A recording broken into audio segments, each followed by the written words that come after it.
12ই রবিউল আউয়াল রাসূল দুনিয়াতে আসছে কিনা এটা সন্দেহ আছে, তবে 12ই রবিউল আউয়াল রাসূল দুনিয়া থেকে চলে গেছে এটা নিশ্চিত বিষয়।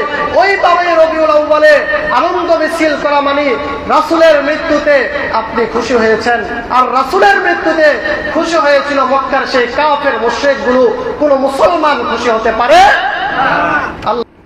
আলহামদুলিল্লাহ, সমস্ত প্রশংসাই মহান রব্বুল ইজ্জত ওয়াল জালালের দরবারে, যে রব্বুল আলামিন আজ পর্যন্ত আমাদের হায়াতে বাঁচিয়ে রেখেছেন, শারীরিক মানসিক ভাবে সুস্থ রেখে, দিল দিমাগ মন মস্তিষ্ক ভালো রেখে রব্বুল আলামিনের এক মস্ত বড় বিধান জুমার সালাত আদায়ের লক্ষ্যে আগে আগে মসজিদে আসার বসার তৌফিক দান করেছেন। এজন্য মুসলমান হিসেবে ঈমানের আওয়াজকে উঁচু করে বিনয় অবনত চিত্তে উচ্চ কণ্ঠে সকলেই পড়ছি আলহামদুলিল্লাহ। সম্মানিত উপস্থিতি, আজ আরবি রবিউল আউয়াল মাসের 11 তারিখ। কত তারিখ ভাই? 11 তারিখ। 1447 হিজরির আরবি রবিউল আউয়াল মাসের 11 তারিখ আজ। রবিউল আউয়াল ইতিহাসের এক সর্বশ্রেষ্ঠ মাস, যে মাসে এই পৃথিবীর সর্বশ্রেষ্ঠ পুরুষ নবী মুহাম্মদুর রাসূলুল্লাহ সাল্লাল্লাহু আলাইহি ওয়াসাল্লাম এই ধরায় আগমন করেছিলেন। সম্মানিত উপস্থিতি, রবিউল আউয়াল মাস আসলেই আমরা রাসূলুল্লাহ সাল্লাল্লাহু আলাইহি ওয়াসাল্লামের জীবন চরিত্র নিয়ে আলোচনা করার চেষ্টা করি। সেই ধারাবাহিকতা রক্ষা করে গত সপ্তাহে আমরা রাসূল সাল্লাল্লাহু আলাইহি ওয়াসাল্লাম পৃথিবীতে আগমনের পূর্বে এই পৃথিবীর অবস্থা কেমন ছিল তার কিঞ্চিত ধারণা আপনাদেরকে দেওয়ার চেষ্টা করেছি। এই সপ্তাহে আমরা আলোচনা করব রাসূলুল্লাহ সাল্লাল্লাহু আলাইহি ওয়াসাল্লামের জীবনী নিয়ে। প্রিয় নবী সাল্লাল্লাহু আলাইহি ওয়াসাল্লামের জীবনী নিয়ে যদি আলোচনা করি, তখন আমাদের কানে দুইটি শব্দ খুব বেশি আসে। একটি হলো মিলাদুন নবী সাল্লাল্লাহু আলাইহি ওয়াসাল্লাম, অপরটি হলো সিরাতুন নবী সাল্লাল্লাহু আলাইহি ওয়াসাল্লাম। সম্মানিত উপস্থিতি, মিলাদ এবং সিরাত দুইটি আরবি শব্দ। মিলাদ শব্দের অর্থ হলো জন্ম। যেখানে রাসূলুল্লাহ সাল্লাল্লাহু আলাইহি ওয়াসাল্লামের জন্ম কেন্দ্রিক আলোচনা করা হয়, সেই মজলিসটাকে মিলাদুন নবী বলা হয়। আর যেই মজলিসে রাসূলুল্লাহ সাল্লাল্লাহু আলাইহি ওয়াসাল্লামের জন্ম থেকে নিয়ে মৃত্যু পর্যন্ত তার প্রতিটা পদক্ষেপ নিয়ে আলোচনা করা হয়। রাসূলের নামাজ কেমন ছিল, রাসূলের রোজা কেমন ছিল, রাসূলের মানুষের সাথে আচার ব্যবহার কেমন ছিল, রাসূলের হজ কেমন ছিল, রাসূলের রাজনীতি কেমন ছিল, রাসূলের যত বিষয়াদি আছে সমস্ত বিষয়াদি নিয়ে যেখানে আলোচনা করা হয়, সেই মজলিসটাকে বলা হয় সিরাতুন নবী সাল্লাল্লাহু আলাইহি ওয়াসাল্লাম। মুহতারাম হাজরিন, তাহলে মিলাদুন নবী হলো রাসূলের শুধুমাত্র একটা দিক তথা জন্মকেন্দ্রিক আলোচনা, আর সিরাত হলো এটা ব্যাপক শব্দ। রাসূলের পূর্ণ জীবন বৃত্তান্ত নিয়ে যদি আলোচনা করা হয় তখন সেটাকে বলা হয় সিরাত। সিরাতের আলোচনা যেখানে আসে সেখানে রাসূলের জন্ম আসবে, রাসূলের মৃত্যু আসবে, রাসূলের নামাজ রোজা হজ যাকাত সব কিছু আসবে। তার বিপরীতে যদি মিলাদ নিয়ে আলোচনা করা হয়, রাসূলের শুধুমাত্র জন্মকেন্দ্রিক আলোচনাগুলোই হবে। এবার বলেন কোনটা বেশি মানানসই, জীবন কেন্দ্রিক সব আলোচনা না শুধুমাত্র জন্মকেন্দ্রিক আলোচনা? কোনটা মানবেন? একের ভিতরে সব যেখানে পাওয়া যায়, যেটা মানলে রাসূলের পুরো জীবনী আলোচনা করা যায়, যেটা মানলে রাসূলের সমস্ত বিষয় দিয়ে আসে, সেটাই তো মানা উচিত আমাদের। কি বলেন মুহতারাম হাজরিন? আল্লাহ পাক রব্বুল আলামিন আমরা কোন বিষয়টা ফলো করব, কোন বিষয়টা নিব, এই বিষয়টা আলোচনা করতে গিয়ে সূরাতুল আহজাবের 21 নম্বর আয়াতের মধ্যে বলছেন, لقد كان لكم في رسول الله أسوة حسنة لمن كان يرجو الله واليوم الآخر وذكر الله كثيرا الله পাক রব্বুল আলামিন বলেন لقد كان لكم في رسول الله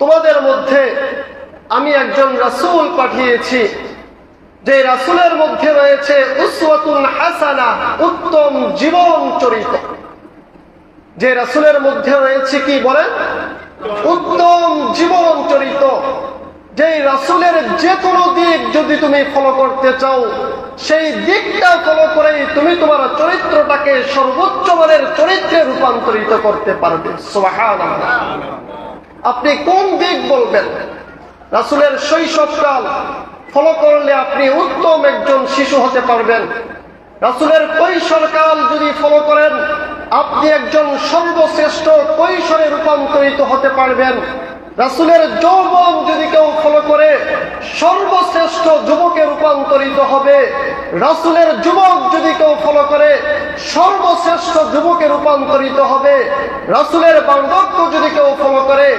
সর্বশ্রেষ্ঠ বার্ধক্যতে রূপান্তরিত হবে সুবহানাল্লাহ আপনি রাসূলের ব্যবসাকে ফলো করেন সর্বশ্রেষ্ঠ ব্যবসায়ী আপনি আপনি রাসূলের শ্রমিককে ফলো করেন সর্বশ্রেষ্ঠ শ্রমিক আপনি আপনি রাসূলের মালিককে ফলো করেন সর্বশ্রেষ্ঠ মালিক আপনি রাসূলের নামাজ ফলো করেন সর্বশ্রেষ্ঠ মুসল্লি আপনি রাসূলের হজ ফলো করেন সর্বশ্রেষ্ঠ হাজী আপনি রাসূলের যেই দিকটা আপনি ফলো করেন সর্বশ্রেষ্ঠ বলে আল্লাহ তাআলা আপনাকে ঘোষণা দিবেন সুবহানাল্লাহ لقد كان لكم في رسول الله أسوة حسنة لمن كان يرجو الله واليوم الآخر যে আল্লাহ এবং আখিরাতকে বিশ্বাস করে আল্লাহ এবং আখিরাতকে আশা করে সে যেন তার চরিত্রকে বিশ্ব নবী মুহাম্মদুর রাসূলুল্লাহ সাল্লাল্লাহু আলাইহি ওয়াসাল্লামের চরিত্রের সাথে মিলিয়ে নেয় সুবহানাল্লাহ আম্মা জান হযরত আয়েশা রাদিয়াল্লাহু তাআলা আনহা আম্মা জান হযরত আয়েশা রাদিয়াল্লাহু তাআলা আনহাকে জিজ্ঞেস করা হয়েছিল ওগো আম্মা জান রাসূলের চরিত্রটা কেমন ছিল আপনি আমাদেরকে শোনান রাসূলের আখলাকটা কেমন ছিল আপনি আমাদেরকে শোনান তো আম্মা জান আয়েশা রাদিয়াল্লাহু তাআলা আনহা এভাবে 30 পারা কোরআনকে তার হাতে দিয়ে বলেছিল কানা খুলুকুল কোরআন এই পৃথিবীতে আল্লাহ তাআলা কোরআনের মধ্যে যা কিছু বলেছে আমার নবী আপনার নবী বিশ্ব নবী রাহমাতুল লিল আলামিন সবগুলো তার নিজের বাস্তব জীবনে দেখিয়ে দিয়েছে সুবহানাল্লাহ যা কিছু কোরআনের মধ্যে বলেছে যা কিছু বলেছে আপনি বলেন রাজনীতি তো রাজনীতির কথা কোরআন বলে দিয়েছে আপনি বলবেন ব্যবসা নীতি তো ব্যবসা নীতির কথা কোরআন বলে দিয়েছে আপনি বলবেন মালিক নীতি তো মালিক নীতির কথা কোরআন বলে দিয়েছে আপনি বলবেন শ্রমিক নীতি তো শ্রমিক নীতির কথা কোরআন বলে দিয়েছে কোরআন যা বলেছে আম্মা জান আয়েশা বলেন রাসূল সব কিছু তার 63 বছর জিন্দেগিতে তোমাদেরকে বাস্তব প্রয়োগ করে দেখিয়ে দিয়েছে সুবহানাল্লাহ তাহলে উম্মতের জন্য আদর্শ কোনটা উম্মতের জন্য আদর্শ হলো রাসূলের জীবন চরিত্র নিয়ে উম্মত আলোচনা করবে রাসূলের জীবন চরিত্র নিয়ে উম্মত আলোচনা করে রাসূলের চরিত্রকে নিজের চরিত্রের মধ্যে ফুটিয়ে তুলবে এটা হলো উম্মতের জন্য কর্তব্য মেরে মুহতারাম হাজরিন আল্লাহর হাবিব সাল্লাল্লাহু আলাইহি ওয়াসাল্লামের সিরাত আমাদেরকে জানতে হবে রাসূলের জীবনী নিয়ে আমাদেরকে আলোচনা করতে হবে রাসূলের জীবন সম্পর্কে আমাদেরকে জানতে হবে আল্লাহ পাক রব্বুল আলামিন পবিত্র কোরআনের মধ্যে ইরশাদ করেছেন ইয়া আইয়ুহান নাস হে মানুষ সকল ইন্নী রাসূলুল্লাহি ইলাইকুম জামিআ আমি তোমাদের সকলের জন্য একজন রাসূল পাঠিয়েছি ইন্নী রাসূলুল্লাহ নিশ্চয় একজন রাসূল আল্লাহর রাসূল ইলাইকুম জামিআ তোমাদের সকলের কাছে পাঠিয়েছি আল্লাযী লাহু মুলকুস সামাওয়াতি ওয়াল আরদ কোন আল্লাহ পাঠিয়েছে আল্লাহ বলছেন যেই আল্লাহ নভমণ্ডল আর ভূমণ্ডলের মালিক সেই আল্লাহ পাঠিয়েছে তারপরে আল্লাহ বলছেন লা ইলাহা ইল্লাহু, তিনি তো সেই মালিক যে মালিক ছাড়া আর কোনো মালিক নেই। তিনি সেই ইলাহ যে ইলাহ ছাড়া আর কোনো ইলাহ নেই। ইউহয়ী ওয়া ইউমীত, যিনি তোমাদেরকে জীবন দান করেন এবং তোমাদেরকে মৃত্যু দান করেন। ফাআমিনু বিল্লাহি ওয়া রাসূলিহি আল্লাযী ফাআমিনু বিল্লাহি ওয়া রাসূলিহি আন-নাবিয়্যুল উম্মি, বলতেছে সুতরাং তোমরা আল্লাহর প্রতি বিশ্বাস স্থাপন করো এবং তোমাদেরকে যে উম্মি নবী পাঠানো হয়েছে সেই উম্মি নবীর প্রতি বিশ্বাস স্থাপন করো। আল্লাযী ইউমিনু বিল্লাহি ওয়া কালিমাতিহি ওয়াত্তাবিউহু, সেই রাসূলকে তোমরা অনুসরণ করো। যদি তাকে অনুসরণ করতে হয় তাকে পড়তে হবে কিনা বলেন? যদি তাকে অনুসরণ করতে হয় তাকে জানতে হবে কিনা বলেন? অবশ্যই আমাদেরকে জানতে হবে। রাসূলের সিরাত আমাদেরকে পড়তে হবে, রাসূলের জীবনী আমাদেরকে জানতে হবে। লাআল্লাকুম তাহতাদুন, আল্লাহ বলেন রাসূলের জীবনী যদি তোমরা জানো, রাসূলের সিরাত যদি তোমরা পড়ো, অবশ্যই অবশ্যই তোমরা সবচেয়ে বেশি সত্যের পথের দিশারি হয়ে যাবে। সুবহানাল্লাহ। সবচেয়ে বেশি সত্যের দিশারি, সত্যের পথের পথিক তোমরা হবে যদি রাসূলের সিরাত তোমরা পড়ো, রাসূলকে যদি অনুসরণ আর অনুকরণ তোমরা করতে পারো। মুহতারাম হাজিরিন, রাসূলুল্লাহ সাল্লাল্লাহু আলাইহি ওয়াসাল্লামের জন্মকেন্দ্রিক অনেকগুলো বিদআত, অনেকগুলো ভুল প্রচলন আমাদের দেশে প্রচারিত হয়। আল্লাহর নবী সাল্লাল্লাহু আলাইহি ওয়াসাল্লামের মূলত জন্ম কত তারিখ হয়েছিল? ইতিহাস যদি পর্যালোচনা করা হয়, ইতিহাস যদি অনুসন্ধান করা হয়, ইতিহাস একথা প্রমাণ করে আল্লাহর নবী সাল্লাল্লাহু আলাইহি ওয়াসাল্লামের জন্ম হয়েছিল আমুল ফিল, তথা ওই যে ইরাকের বাদশাহ আব্রাহা যেই দিনে যেই বছরে মক্কাকে ধ্বংস করার জন্য হস্তি বাহিনী পাঠিয়েছিল, সেই বছর আল্লাহর নবীর জন্ম হয়েছিল। বর্তমান সময়ে আমরা তো বছরের গণনা করি 2024, 2007, 2008, 1998, 99 এমন গণনা করি। তদানীন্তন সময়ে এভাবে বছরের গণনা হতো না। বড় বড় ঘটনাগুলোকে কেন্দ্র করে তারা বছরের গণনা করতেন। আমুল ফিল তথা হস্তি বাহিনীর ঘটনা যেদিন ঘটেছিল, যেই বছর ঘটেছিল, সেই বছরের পূর্বে কিংবা সেই বছরের পরে, এভাবে তারা বড় বড় ঘটনাকে কেন্দ্র করে বছরের গণনা করতেন। যেমন এখন আমরা অনেক সময় বিভিন্ন বিষয় বুঝাইতে গিয়ে বলি করোনার বছর হয়েছিল, কিংবা করোনার আগের বছর হয়েছিল, কিংবা করোনার পরের বছর হয়েছিল। করোনা মানুষের কাছে অনেক বিশাল একটা ঘটনা, পুরা পৃথিবীর আমূল এক পরিবর্তন ঘটিয়েছিল, যার কারণে করোনার বছরকে কেন্দ্র করে অনেক সময় আমাদের অনেক কিছু আমরা মানুষকে বুঝাই কি বুঝাই না বলেন? বুঝাই। যেমন আমাকে কেউ যদি জিজ্ঞেস করে আপনার পড়াশোনার ইতি টানছেন কোন বছর, তো আমি বলি আমার করোনার আগের বছর পড়াশোনা শেষ হয়েছে। আমার করোনার আগের বছর আমার পড়াশোনা শেষ, তো করোনা শুরু হয়েছে। তো এভাবে মানুষ বড় বড় ঘটনাকে কেন্দ্র করে তদানীন্তন সময়ে বিশেষ বিশেষ বিষয়গুলোকে গণনা করতেন। তো আল্লাহর নবী সাল্লাল্লাহু আলাইহি ওয়াসাল্লামের জন্ম কোন বছর হয়েছিল সেই আলোচনা করতে গিয়ে ইতিহাস গ্রন্থকার বলেন যেই বছর আমুল ফিল তথা হস্তি বাহিনীর ঘটনা ঘটেছিল, সেই বছর মুহাম্মদুর রাসূলুল্লাহ সাল্লাল্লাহু আলাইহি ওয়াসাল্লাম এই পৃথিবীতে আগমন করেছেন। তারপরে কি বারে রাসূলের জন্ম হয়েছিল? একবারে হাদিস থেকে সুস্পষ্ট প্রমাণ পাওয়া যায়। আল্লাহর নবী সাল্লাল্লাহু আলাইহি ওয়াসাল্লাম সোমবারে এই পৃথিবীতে আগমন করেছেন। বলেন কি বারে? আর একটু জোরে বলেন কি বারে? সোমবারে জন্মগ্রহণ করেছেন। কোন মাসে তিনি জন্মগ্রহণ করেছেন এটাও মোটামুটি একটা প্রমাণিত মাস, যে আল্লাহর নবী সাল্লাল্লাহু আলাইহি ওয়াসাল্লাম রবিউল আউয়াল মাসের শুরুর দিকে এই পৃথিবীতে আসছেন। এখন কথা হলো কত তারিখ রাসূলের জন্ম হয়েছিল? তারিখের ব্যাপারে অনেকগুলো বক্তব্য রয়েছে। নির্দিষ্ট করে একটা তারিখ আজ পর্যন্ত কোন ইতিহাসবিদ বলতে পারে নাই। বলেন, নির্দিষ্ট করে একটা তারিখ আজ পর্যন্ত কোন ইতিহাসবিদ বলতে পারে না। আপনার প্রশ্ন হতে পারে, হুজুর, পৃথিবীর একজন সর্বশ্রেষ্ঠ পুরুষ, সর্বশ্রেষ্ঠ মানুষ মুহাম্মদুর রাসূলুল্লাহ সাল্লাল্লাহু আলাইহি ওয়াসাল্লাম কিয়ামত পর্যন্ত আগত সমস্ত মানুষের রাহনুমাই যিনি করে, সমস্ত মানুষ যাকে ফলো করবে, সেই মানুষটা কবে এই পৃথিবীতে আসছে সেটা কেউ লিখে রাখলো না। অথচ আমার ঘরের পোষ্য পালিত বিড়ালটা কবে বাচ্চা দেয় সেই তারিখটা পর্যন্ত আমরা লিখে রাখি। মুহাম্মদুর রাসূলুল্লাহর তারিখটা কেন লেখা হলো না? ও ভাই, আপনি এখন যেই কালে আছেন, আপনি এখন যেই জমানায় আছেন, মুহাম্মদুর রাসূলুল্লাহ সেই জমানায় ছিল না। ওই সময়ে তারিখের গণনা এত বেশি ছিল না। বলেন, ওই সময়ে তারিখের এত গণনা ছিল না।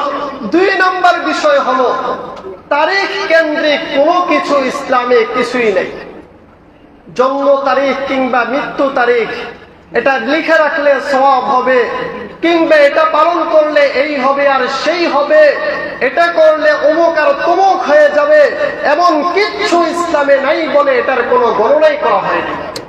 কথা কি বুঝাইতে পারছি? তো মুহাম্মদুর রাসূলুল্লাহ কত তারিখ আসছেন এই বিষয়ে অনেকগুলো মতামত। কেউ বলেন 2 তারিখ, কেউ বলে রবিউল আউয়াল মাসের 8 তারিখ, কেউ বলে রবিউল আউয়াল মাসের 9 তারিখ, আর কেউ কেউ বলে রবিউল আউয়াল মাসের 12 তারিখ। 4টা মতামত পাওয়া যায়। তবে ইতিহাসবিদ সবচেয়ে উল্লেখযোগ্য, সবচেয়ে বৃহৎ উলামায়ে কেরামের মতামত হলো আল্লাহর নবী সাল্লাল্লাহু আলাইহি ওয়াসাল্লাম 8 তারিখ কিংবা 9 তারিখ। বলেন, কয় তারিখ? 8 অথবা 9, এই 2 দিনের যে কোনো একদিন এই পৃথিবীতে আসছে। 8 তারিখ অথবা 9 তারিখ, এই 2 দিনের যে কোনো একদিন এই পৃথিবীতে আসছেন। যদিও আমাদের সমাজে প্রসিদ্ধ হলো 12 তারিখ, তবে সবচেয়ে দুর্বল একবারে সবচেয়ে কম সংখ্যক উলামায়ে কেরামের মত হলো আল্লাহর নবী 12 তারিখ আসছে। এখন প্রশ্ন হতে পারে, হুজুর, যদি সবচেয়ে দুর্বল মত এটাই হয়ে থাকে, সবচেয়ে কম সংখ্যক মানুষের মতামত এটাই হয়ে থাকে, তাহলে যুগ যুগ ধরে আমরা এই 12 তারিখকে কেন্দ্র করে আনন্দ উৎসব করে থাকি, তাজিয়া মিছিল আর জশনের জুলুসে ঈদে মিলাদুন নবী পালন করি কেন? প্রশ্ন হয় কি হয় না? মুহতারাম হাজরিন, একটু ভালো করে বুঝবেন, মুহাম্মদুর রাসূলুল্লাহ সাল্লাল্লাহু আলাইহি ওয়াসাল্লামের জন্মের 600 বছর পরে, বলেন কত বছর পরে? 600 বছর পরে 604 হিজরিতে তদানীন্তন সময়ের ইরাকের মাসুল শহরে তদানীন্তন সময়ের বাদশাহ মুজফফর উদ্দিনের নির্দেশে 600 বছর পরে 12 রবিউল আউয়ালকে কেন্দ্র করে পৃথিবীতে নতুন একটা বেদআতের প্রচলন শুরু করেছে, যেই বেদআতের নাম হলো জশনে জুলুসে ঈদে মিলাদুন নবী। বলেন, রাসূলের জন্মের কয়শো বছর পরে? কথা বলেন না, ওয়াজ শেষ। আরো জোরে বলেন, কয়শো বছর পরে? 600 বছর পরে। যে ঈদে মিলাদুন নবী রাসূল পালন করে নাই, আবু বকর, উসমান, আলী, ওমরের খেলাফত আমল শেষ হলো, সবার খেলাফত আমল শেষে 600 বছর পরে এসে 604 হিজরিতে বাদশাহ মুজফফরের নির্দেশে এই 12 রবিউল আউয়াল ঈদে মিলাদুন নবীর নামে আনন্দ মিছিল তারা বের করেছে। কেন? কারণ হলো 12 রবিউল আউয়াল যদিও রাসূলের জন্মদিন, এটা নির্দিষ্ট করে বলা যায় না, তবে 12 রবিউল আউয়াল মুহাম্মদুর রাসূলুল্লাহ সাল্লাল্লাহু আলাইহি ওয়াসাল্লাম এই পৃথিবী থেকে বিদায় নিয়ে পরপারের ডাকে সাড়া দিয়েছে। আল্লাহর সাথে তিনি সাক্ষাৎ করেছেন, কবরের জগতের বাসিন্দা হয়েছেন এই 12 রবিউল আউয়াল। বলেন, রাসূলের মৃত্যু তারিখ কত? এখন আপনি বলেন, যদি আপনার কথাটাই মেনে নেই 12 রবিউল আউয়াল রাসূল জন্মগ্রহণ করেছে, একই তারিখে মুহাম্মদুর রাসূলুল্লাহর মৃত্যু হয়েছে, আপনি কোনটা মানবেন, রাসূলের জন্ম না রাসূলের মৃত্যু? বলেন কোনটা মানবেন? রাসূলের জন্ম মানবেন না রাসূলের মৃত্যু মানবেন? একই তারিখে যদি আপনার বাবার জন্ম হয়, সেই তারিখেই যদি আপনার বাবার মৃত্যু হয়, দিন শেষে আপনি আপনার বাবার আনন্দে আনন্দিত হবেন না আপনার বাবার চলে যাওয়ার জন্য কষ্টে কষ্টিত হবেন? কোনটা হবেন বলেন? কোনটা লাগবে আপনার? কষ্ট লাগবে না আনন্দ লাগবে?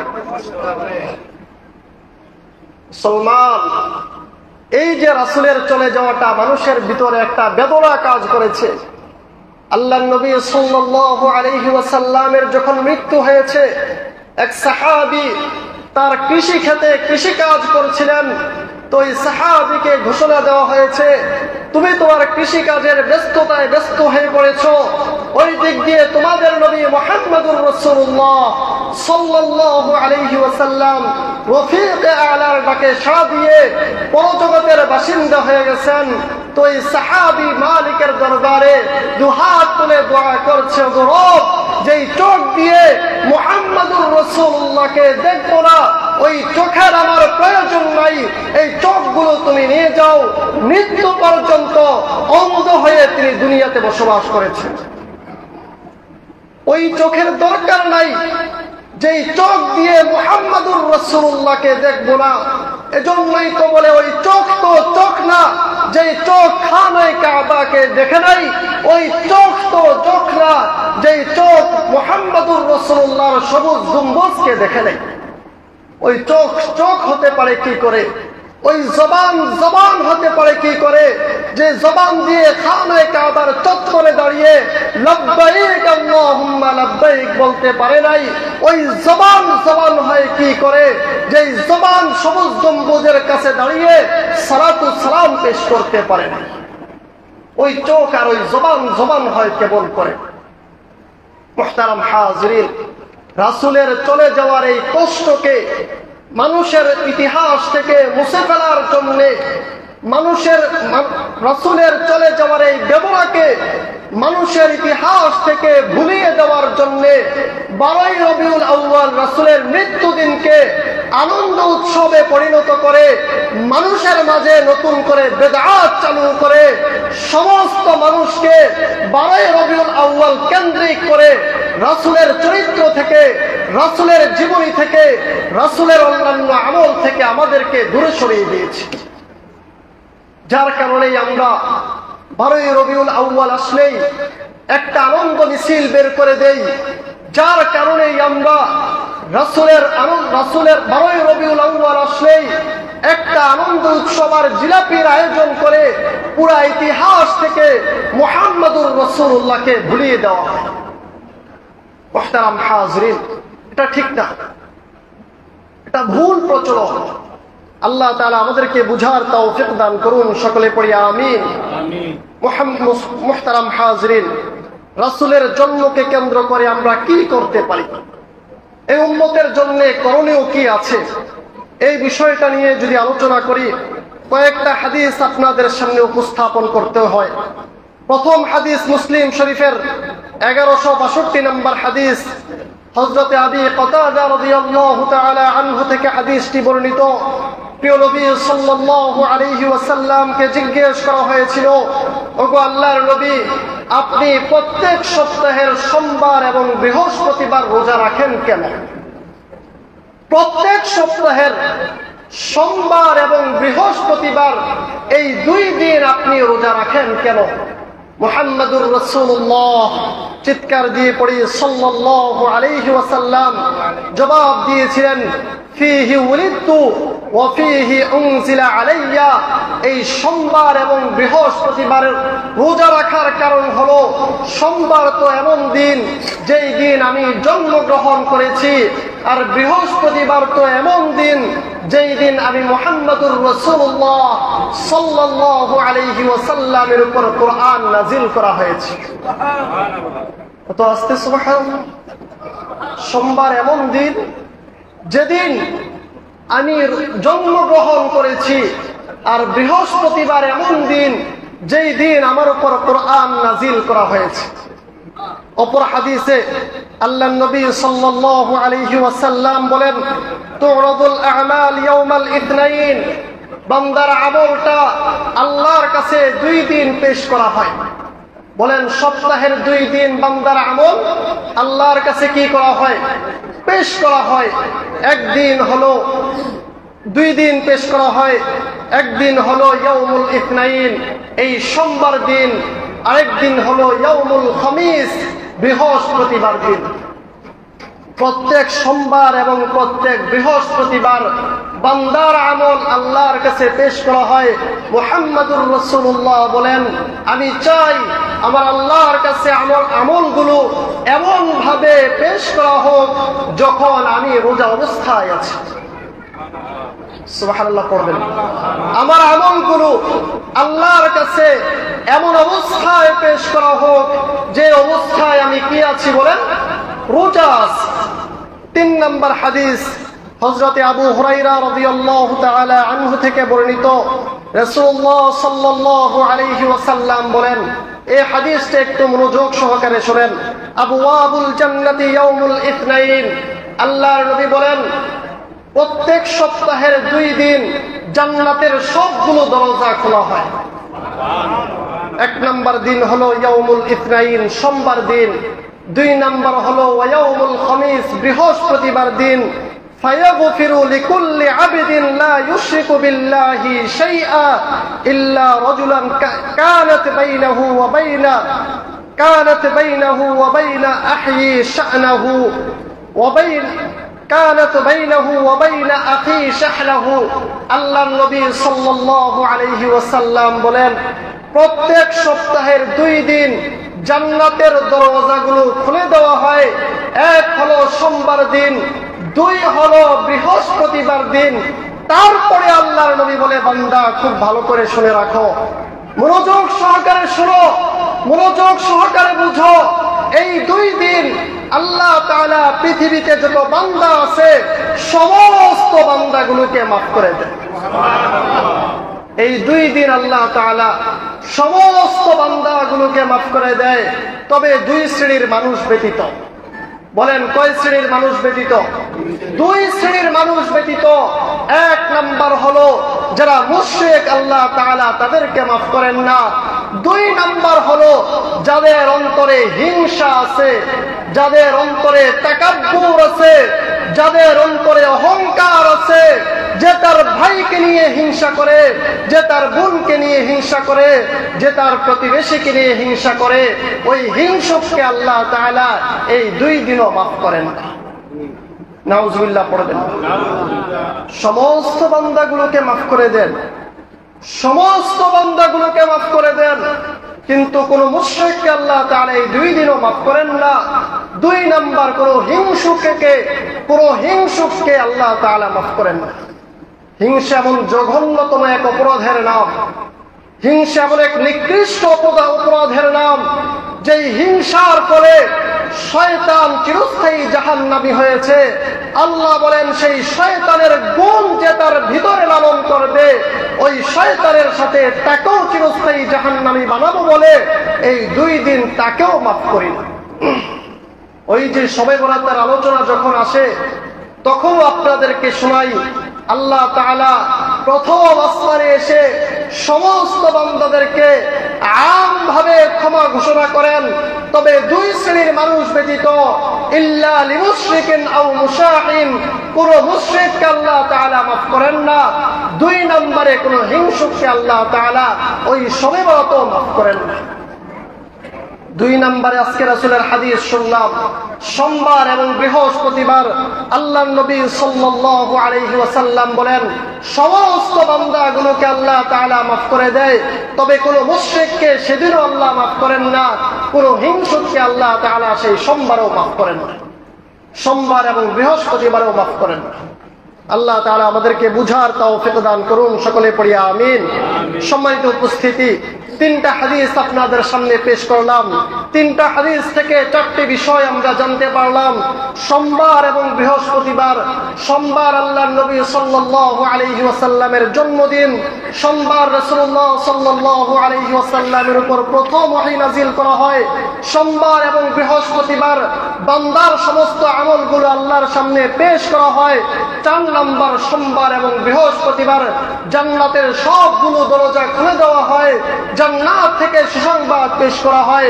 সোমবার এবং বৃহস্পতিবার মুশরিক এবং হিংসুক ব্যতীত জমিনের সমস্ত বান্দাগুলোকে মাফ করে দেওয়া হয়। সুবহানাল্লাহ। এই চারটা ছাড়া, এই 4 আমল ছাড়া আর কিছুই পাওয়া যায় না। এবার আপনাদের কাছে কথা হলো, রাসূলের জন্মদিন নিয়ে যদি কিছু করতেই হয়, রাসূলের জন্মদিন নিয়ে যদি কিছু পালন করতেই হয়, তাহলে বছরে 48 থেকে 54টা সোমবার পড়ে। বলেন, বছরে 48 থেকে 54টা সোমবার পড়ে তুমি যদি বান্দা রাসূলের আশিক হয়ে থাকো, রাসূলের সেই আমলকে ফলো করে বছরে 48 থেকে 54টা রোজা রাখার চেষ্টা করো, তাহলেই বলা যাবে আশিক রাসূল। অন্যথায় তোমাকে আশিক রাসূল বলা যাবে না, পাক্কা একটা মুনাফিক বলা হবে। রাসূলের আদর্শকে বিচ্যুতি করে, আবু বকর, উসমান, আলী, ওমরের আদর্শকে বিচ্যুতি করে, নতুন আদর্শ আবির্ভাব করে, বেদাতের প্রচলন করে মানুষগুলোকে জাহান্নামে নেওয়ার পায়ে তারা তোমরা করছো। কথা বলেন ঠিক কিনা? মুহতারাম হাজরিন, এজন্যে এই বিষয়টাই আপনাদেরকে বুঝাইতে চাইতেছি, এই বিষয়টাই বুঝাইতে চাই।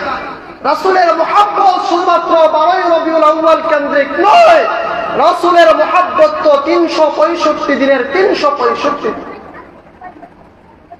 আল্লাহ তাআলা কোরআনে বলছেন, কুল ইন কুনতুম তুহিব্বুনাল্লাহ, নবী হ্যাঁ আপনি বলে দিন, যদি তোমরা আল্লাহকে মুহাব্বত করতে চাও, যদি তোমরা আল্লাহকে ভালোবাসতে চাও, ফাত্তাবিউনি ইউহিব্বুকুমুল্লাহ, তোমাদের জন্য করণীয় একটা। বলেন, করণীয় কয়টা? একটা তোমাদের জন্য করণীয়, একটা করণীয় যদি পালন করো তবেই তোমাদের জন্য আল্লাহ পর্যন্ত পৌঁছা সম্ভব।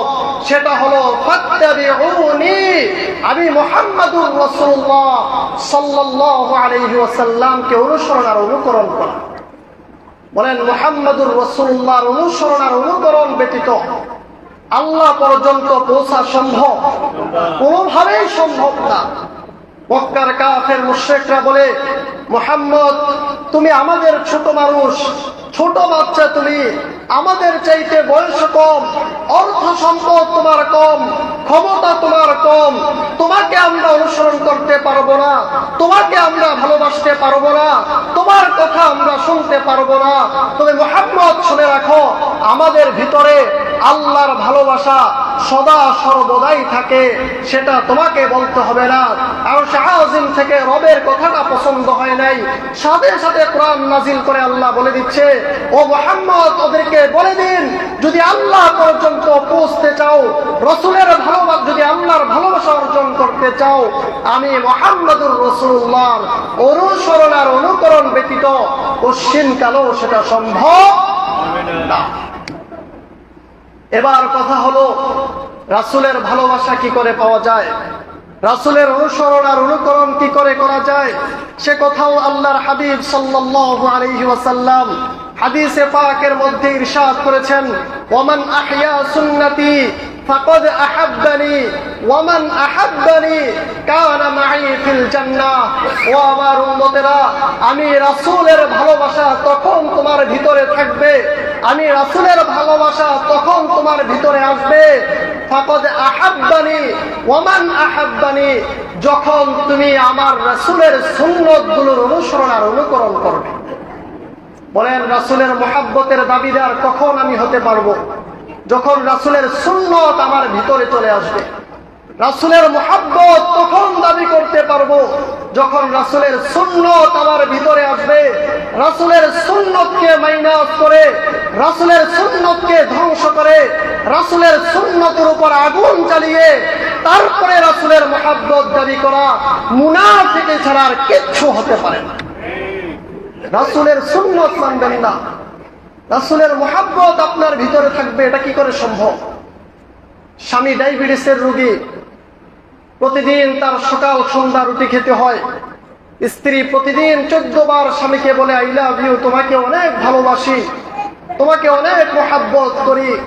সন্ধ্যা যখন হয় তখন তার সামনে ভাত দেয়, সকাল যখন হয় তার সামনে ভাত দেয়।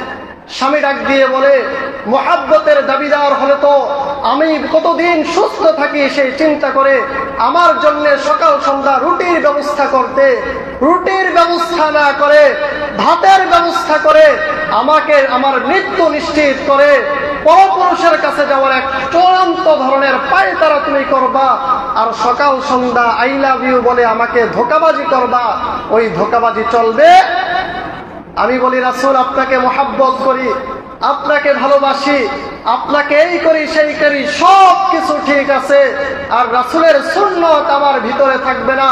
আমি রাসূলকে মুহাব্বত নামের আমি টাটকা গাঁজাখুরি এক মিথ্যা কথা বলছি। কথা বলেন ঠিক কিনা?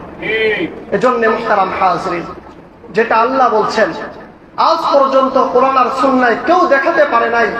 12 রবিউল আউয়াল আনন্দ মিছিল করা, সাইয়্যিদুল আ'য়াদ সকল ঈদের সর্ববড় ঈদ বলে ঘোষণা দেওয়ার কথা আজ পর্যন্ত কেউ বলতে পারে নাই। রাসূলের মৃত্যুর 600 বছর পরে এসে এই ধরনের বেদাত চালু করে রাসূলের সমস্ত আদর্শ থেকে বিচ্যুতি হয়ে সমস্ত আমলগুলো চলে গেছে এখন রাসূলের ওই 12 রবিউল আউয়ালের ভিতরে। যার কারণে এই বাংলাদেশের কিছু কিছু অঞ্চল আছে, যদি মিলাদ শরীফ আপনি না পড়েন আর কিয়াম আপনি না করেন, 12 রবিউল আউয়ালে আপনি যদি জশ্নে জুলুসে ঈদে মিলাদুন নবী পালন না করেন, আপনাকে তারা মুসলমানই মনে করেন। আপনি নামাজ পড়েন নাই ঠিক আছে, রোজা রাখেন নাই ঠিক আছে, যাকাত দেন নাই ঠিক আছে, দিন শেষে যদি আপনি শুধুমাত্র দাঁড়িয়ে কিয়াম করতে পারেন, দিন শেষে যদি মাত্র শুধুমাত্র আপনি 12 রবিউল আউয়ালে এসে বড় একটা সিন্নির আয়োজন করতে পারেন, বড় এক গরু জবাই করে খাওয়াইতে পারেন, তাহলেই আপনি আশিক রাসূল। চূড়ান্ত পর্যায়ে ধোঁকাবাজি এটা। বলেন চূড়ান্ত পর্যায়ে কি এটা? ধোঁকাবাজি এটা। দিন শেষে তো আপনাকে বললাম 12 রবিউল আউয়াল রাসূল দুনিয়াতে আসছে কিনা এটা সন্দেহ আছে, তবে 12 রবিউল আউয়াল রাসূল দুনিয়া থেকে চলে গেছে এটা নিশ্চিত বিষয়।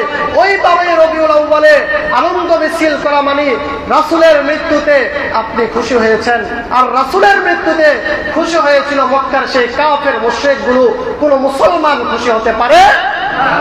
আল্লাহ তাআলা আমাদেরকে বুঝার আমল করার তৌফিক দান করুন। ওয়া মা আলাইনা ইল্লাল বালাগ। ওয়াসসালামু আলাইকুম ওয়া রাহমাতুল্লাহ।